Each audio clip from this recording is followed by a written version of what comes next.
today, as those that have spoken ahead of me have said, to ventilate our issues, because this government is hell-bent to make sure that the voices of the mwananchi is silenced.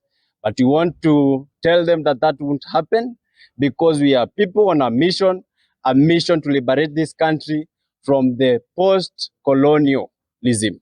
So mine is simple, and we are telling this government that we are not just demonstrating, we have a purpose. We have a reason as to why we are demonstrating. And those that have gone ahead of me have said that we have those issues that we said that we want them addressed. And they have mentioned them.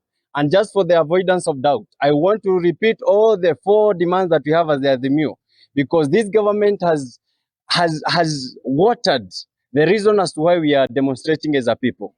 But we want to tell them we are demonstrating for the high cost of living, which they've worsened by pushing down the throats of Kenyans, this Finance Bill 2023.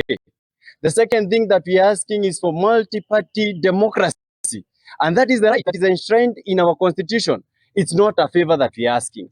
And the third thing that we are telling this government is that we are pushing for the servers to be open, because we want to verify that whatever happened in the 2022 general election was clear and that the elections were not rigged. So this government should not water this down. We are people on a mission, and we want those things addressed, and we will not settle for less. It has also come